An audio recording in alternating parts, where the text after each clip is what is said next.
నిర్గమకాండము 34వ అధ్యాయము 3వ వచనం నుంచి 11వ వచనం వరకు చదువుదాం. ఏ నరుడును నీతో ఈ కొండకు రాకూడదు. ఏ నరుడును ఈ కొండ మీద ఎక్కడైనాను కనపడకూడదు. ఈ కొండ ఎదుట గొర్రెలైనను ఎద్దులైనను మేయకూడదని సెలవిచ్చెను. కాబట్టి అతడు మొదట పలకల వంటి 2 రాతి పలకలను చెక్కెను. మోషే తనకు యెహోవా ఆజ్ఞాపించినట్లు ఉదయమందు పెందలకడ లేచి ఆ 2 రాతి పలకలను చేత పట్టుకుని సీనాయి కొండ ఎక్కగా మేఘములలో యెహోవా దిగి అక్కడ అతనితో నిలిచి యెహోవా అను నామమును ప్రకటించెను. హల్లెలూయా. ఎక్కడికి వచ్చినాడు దేవుడు? మోసే కొండ ఎక్కాడు. ఎవరు ఆ కొండను ముట్టకూడదు. ఆ కొండమును ఏమంట గొర్రెలు కానీ ఎడ్లు కానీ మేత కూడా మేయకూడదు. ఎందుకంటే అది దేవుడు దిగి వచ్చేటువంటి ప్రదేశము. హల్లెలూయా. అది పరిశుద్ధమైనటువంటి ప్రదేశము. కాబట్టి నేను అక్కడ ఉంటానని దేవాదేవుడు సెలవిస్తూ మోసే ఎక్కుతానే దేవుడు ఎక్కడి నుంచి వచ్చాడంట? మేఘములో నుంచి దిగి వచ్చాడు. హల్లెలూయా. అందుకైనా మేఘములను మాటుగా చేసుకుని ఆయన దిగి వచ్చే దేవుడు. హల్లెలూయా. హల్లెలూయా. అందుకే యేసు నామాన్ని ప్రకటించాడు. ఏ నామాన్ని? యెహోవా నామమును ప్రకటించెను. అక్కడ దిగిన తర్వాత ఏం చెప్తున్నాడు చూడండి. మేఘములో యెహోవా దిగి అక్కడ అతనితో నిలిచి యెహోవా అను నామమును ప్రకటించెను. హల్లెలూయా. ఏం ప్రకటించినాడు? యెహోవా అను నామము గురించి తెలియజేశాడు. అన్ని నామముల కంటే పై నామము యేసు నామం. హల్లెలూయా. అందుకే యేసు నామములను ఎప్పుడైతే ప్రార్థిస్తావో, యేసు నామములు ఎప్పుడైతే నువ్వు అడుగుతావో, ఆయన గగనమును చీల్చుకొని, హల్లెలూయా, ఏం చీల్చుకొని వస్తాడంట? గగనమును చీల్చుకొని. ఆయన వచ్చేటప్పుడు గగనమును చీల్చుకొని వచ్చి నీళ్లను పొంగులుగా చేస్తాడు. హల్లెలూయా. గచ్చ పొదలను కాల్చేస్తాడు. ఆయన రావడం ఏం చేస్తామని చూడండి. ఒకసారి చూద్దాము. యెషయా గ్రంథము 64వ అధ్యాయం. యేసు నామమును ప్రకటించాడు కదా. 64:1 గగనము చీల్చుకొని నీవు దిగి వచ్చేదవు గాక, నీ సన్నిధిని పర్వతములో కత్తరిల్లును గాక, నీ శత్రువులకు నీ నామమును తెలియజేయుటకై అగ్ని గచ్చ పొదలను కాల్చు రీతిగాను అగ్ని నీళ్లను పొంగజేయ రీతిగాను నీవు దిగి వచ్చెదవు గాక. హల్లెలూయా. దేవుడు దిగి వస్తానే ఏం చేస్తాడట? ఏం చేస్తాడు దేవుడు దిగి వస్తే? యేసు నామమును ఎప్పుడైతే ప్రకటిస్తావో, యేసు నామములోను ఎప్పుడైతే అడుగుతావో, చూడండి, ఆయన నామములో నువ్వు అడుగుతుండగా గగనమును చీల్చుకుని నువ్వు దిగి వచ్చెదవు గాక, నీ సన్నిధిని పర్వతము కత్తెరలు గాక, నీ శత్రువులకు నీ నామమును తెలియజేయటకై. ఎవరికి తెలియజేయడానికి వస్తా ఉన్నాడు దేవుడు అంటే? శత్రువులకు. హల్లెలూయా. యేసు రక్తము ప్రతి పాపము నుంచి మనల్ని పవిత్రులుగా చేయును. హల్లెలూయా. యేసు రక్తము ప్రతి దయ్యపు కార్యాలను ఏం చేస్తుంది? దయ్యపు కార్యాలను చీల్చేస్తుంది. హల్లెలూయా. అందుకే ఆయన అంటా ఉన్నాడు, యేసు నామములో నువ్వు ఎప్పుడైతే ప్రార్థిస్తున్నావో శత్రువులను భయం పుట్టించేటటువంటిది. దేవుని నామం ఎలాంటిది? శత్రు యొక్క నామానికి భయం పుట్టించేటటువంటిది. హల్లెలూయా. అందుకే ఆయన దిగి వస్తేనే ఏం చేస్తామంట? అగ్ని కచ్చ పొదలను కాల్చే రీతిగాను అగ్ని నీళ్లను పొంగజే రీతిగాను నీ దిగి వచ్చుగాక. అందుకే ఆయన దిగి వస్తేనే పరిశుద్ధత సంతరించుకుంటుంది. హల్లెలూయా. యేసయ్య మందిరంలోకి వస్తేనే నీ మనసు మారిపోతుంది, నీ హృదయం మారిపోతుంది. నీ హృదయం అంతా చాలా ఏమంట తేటగా తేలిపోయినట్టుంటది. హల్లెలూయా. మీరు ఎప్పుడైనా అనుభవించారా? దేవుని సన్నిధిలో స్తుతిస్తూ ఆరాధిస్తూ కళ్ళు మూసుకొని దేవుని మహిమపరిచేటప్పుడు తేలిపోయినట్లు ఎప్పుడన్నా మీరు చూసుకున్నారా? అందుకే కళ్ళు మూసుకుంటే దేవుడు ప్రత్యక్షమవుతాడు. హల్లెలూయా. కళ్ళు మూసుకొని ప్రార్థించాలా. చంటి పిల్లలు బాగా ప్రార్థించాలా. అప్పుడు ఎప్పుడైతే ప్రార్థిస్తారో అప్పుడు దేవుడు మీ ముందర ఉంటే నేను నడిపిస్తాడు. హల్లెలూయా. దేవుడు నీకు కనపరుస్తాడు. హల్లెలూయా. నువ్వు అక్కడ ఇక్కడ చూస్తా ఉంటే అవి టీవీ ఇక్కడ ఇవన్నీ చూస్తూ ఉంటే సౌండ్ సిస్టము ఫ్యాన్ తిరిగేది ఇవన్నీ చూస్తూ ఉంటే నువ్వు దీనిలో చూస్తూ ఉంటావు. యేసుని ఎప్పుడు చూస్తావు? చూడవు. కాబట్టి కళ్ళు మూసుకొని దేవుని సన్నిధిలో ఆరాధించేటప్పుడు ఆత్మతో ఆరాధించేవారు ఎలా ఆరాధించాలి? ఆత్మతోనూ సత్యముతోనూ ఆరాధించాలి. హల్లెలూయా. ఆత్మతో ఆరాధించాలి. ఎందుకు ఆరాధించాలి? దేవుడు ఆత్మ గనక ఆరాధించేవారు ఆత్మతోనూ సత్యముతోనూ ఆరాధించాలి. హల్లెలూయా. అలాంటి ఆరాధించినప్పుడు దేవుడు ఏం చేస్తాడంట? తన నామాన్ని నీకు బయలుపరుస్తాడు. హల్లెలూయా. తన శక్తిని నీకు విడుదల చేస్తాడు. ఎక్కడ లేనటువంటి శక్తి. కొంతమంది ఏం చేస్తారు తెలుసా? ఏదైనా కష్టం వస్తే, ఏదైనా బాధ వస్తే, ఏదైనా కన్నీరు వస్తే పరిగెత్తుకుంటూ దేవుని సన్నిధికి వెళ్తారు. హల్లెలూయా. అలాంటి వారిలో ఎవరంట? రోజుకు దానియేలు ఇలాగ ఆజ్ఞ జారీ చేయబడింది. ఏమని? ఎవరైతే ప్రార్థన చేస్తారో ప్రార్థన చేసిన వారిని ఏమన్నారు? సింహాల బోనులో పడదోస్తామన్నారు. అయితే దానియేలు ఏం చేస్తా ఉన్నాడు? రోజుకు 3 మారు ప్రార్థన చేస్తా ఉన్నాడు. హల్లెలూయా. రోజుకు 3 మారు ప్రార్థన చేస్తా ఉన్నాడు. ఆ ప్రార్థన చేసినప్పుడు దేవుడు గొప్ప కార్యాలు చేసేటువంటి వ్యక్తి. హల్లెలూయా.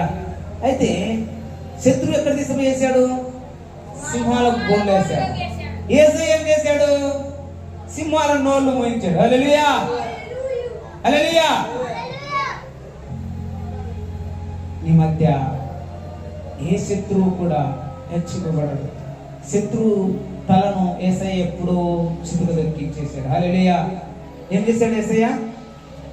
చితుక దొక్కాడు. కాబట్టి వాడు ఇంకా నీ మధ్య తోక ఆడిస్తాడు తప్ప వాడు నేనేమి చేయలేడు. అందుకే మనం ఎప్పుడు ఏం చేయాలంట? మనం ఎప్పుడు దేవుని స్తుతిస్తూ ఉండాలి, మహిమపరుస్తూ ఉండాలి. హల్లెలూయా. అలాంటప్పుడు దేవుడు గొప్ప కార్యాలు చేస్తాడు. చూడండి, మనం ఒక వాక్యం చూస్తున్నాం అక్కడే. అలాగనే హిందీ వాక్యం చూద్దాం. 34 అతని ఎదుట యెహోవా అతన్ని దాటి వెళ్ళుచు. యెహోవా కనికరము దయ దీర్ఘశాంతము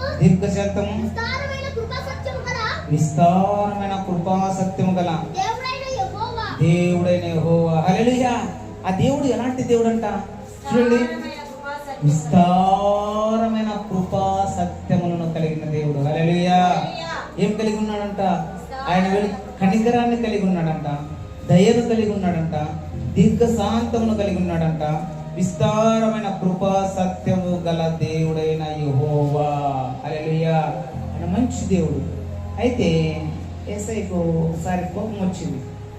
ఎందుకంటే మోసే అక్కడ దేవునితో మాట్లాడుతుంటే కింద వీళ్ళు ఏం చేస్తూ ఉన్నారంట?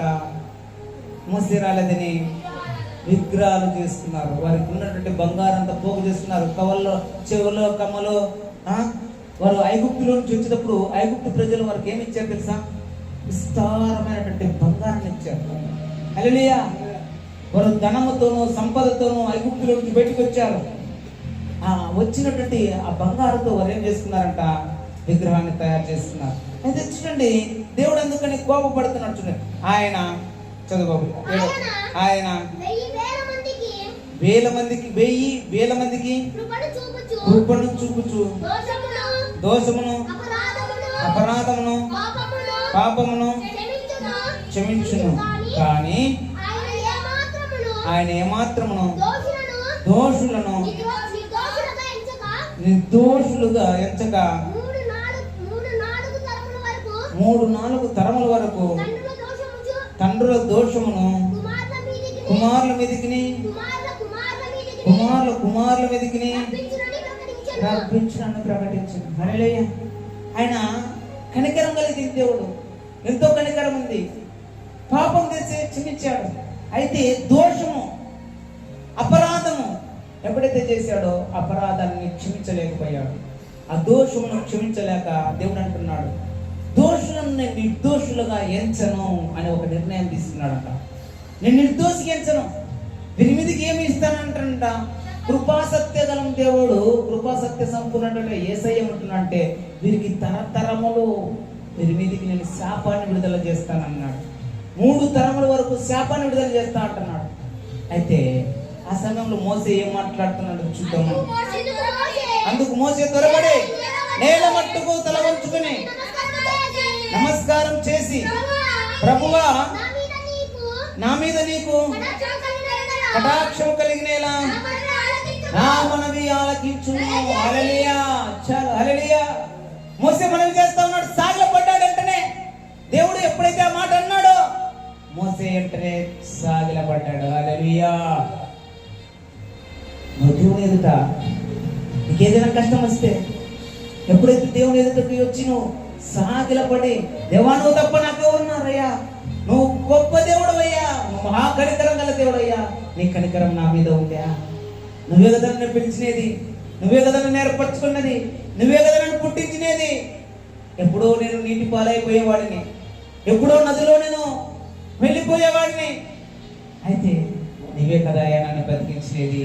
నీ కనికరం నా మీద ఉంటే, నీ కటాక్షం నా మీద ఉంటే నా మనవిని అంగీకరించుము అని ప్రార్థిస్తున్నాడు. హల్లెలూయా, హల్లెలూయా. మనం కూడా ఎప్పుడైతే యేసయ్య సన్నిధికి వెళ్ళి, యేసయ్యా మా తల్లిదండ్రులు ఏమైనా శాపం చేశారో, పాపం చేశారో అయ్యా, వారి పాపాలు మా మీదకి రాకుండా, వారి శాపాలు మా మీదకి రాకుండా అయ్యా నీ కనికరాన్ని మా మీద చూపమని దేవుని ప్రార్థించాడు. హల్లెలూయా. ఆయన కనికరించే దేవుడు. ఎందుకంటే చంటి పిల్లల స్తుతుల మూలముగా ఆయన దుఃఖాన్ని స్థాపించే దేవుడు. హల్లెలూయా. నువ్వు ప్రార్థిస్తే యేసయ్య తట్టుకోలేడు, వెంటనే వచ్చేస్తాడు. హల్లెలూయా. చిన్నపిల్లలు ఎవరైనా ఏడుస్తుంటే, ఎంత కఠిన మనస్సు గలవారు కూడా ఒకవేళ వాళ్ళు రోడ్లో నిలబడి ఏడుస్తూ ఉన్నారనుకో, వారి దగ్గరికి పోతేనే ఏమంటారు, ఏం నాన్న ఏడుస్తాను, నమ్మలేదా, నాన్న లేడా, ఎందుకు ఏడుస్తాను అని అడుగుతారా, లేకుంటే ఏడ్చి అనిపోతారా? అడుగుతారా లేదా?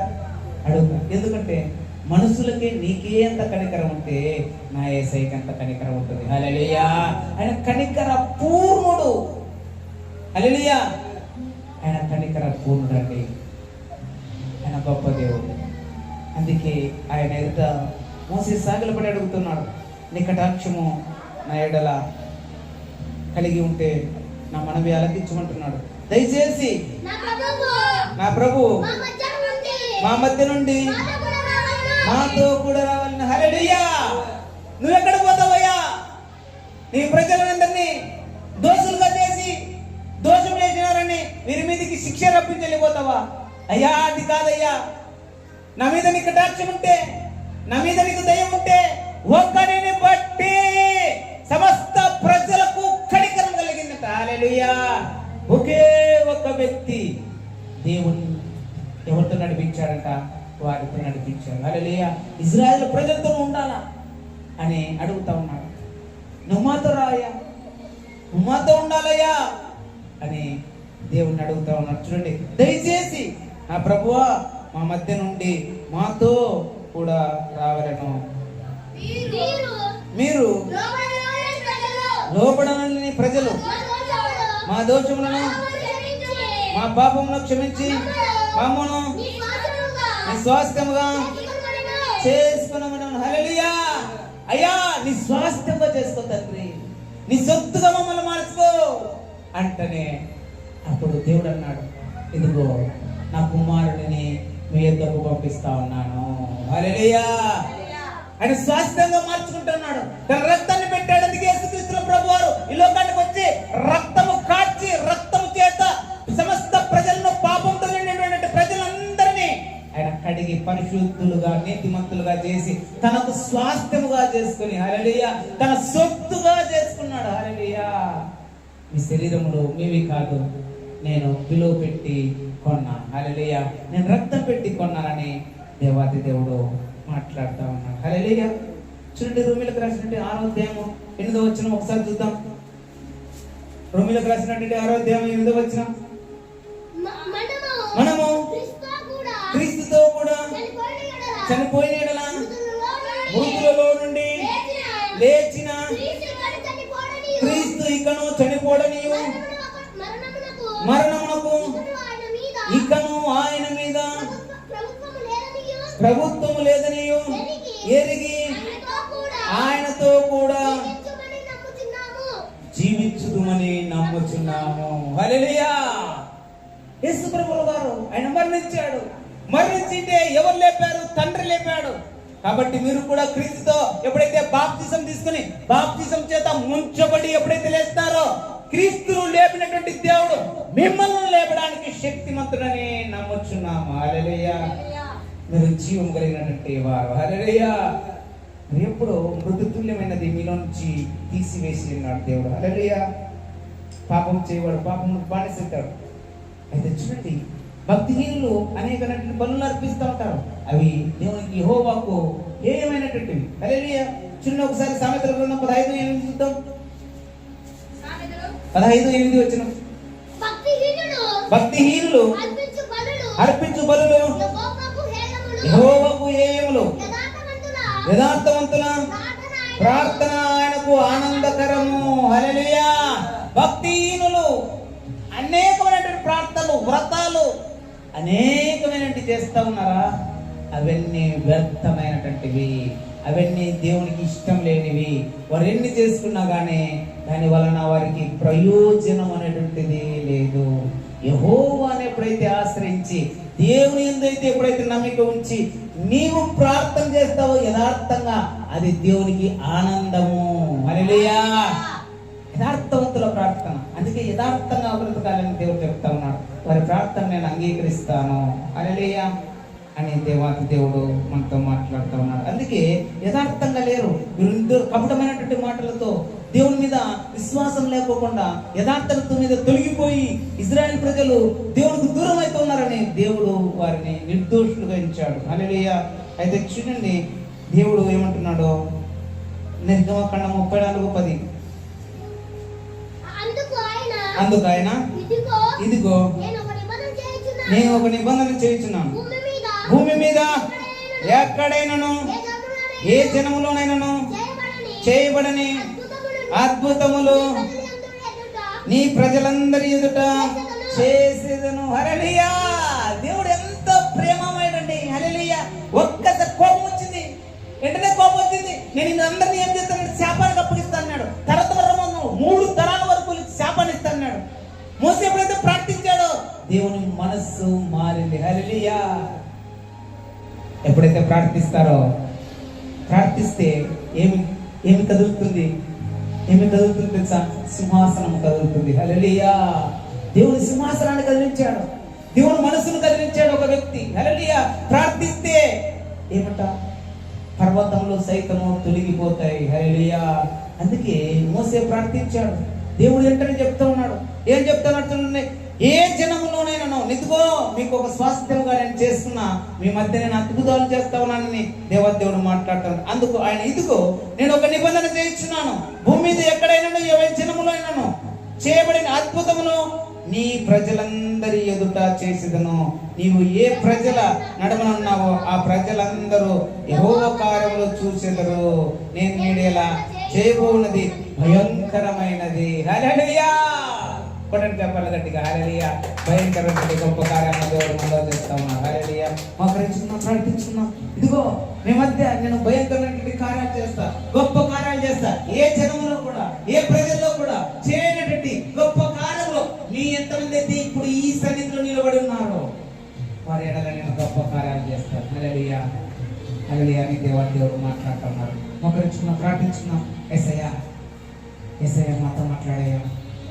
ప్రతి ఒక్కరు అడగండి, యేసయ్య మాతో మాట్లాడాయా, యేసయ్య మాతో మాట్లాడతండి.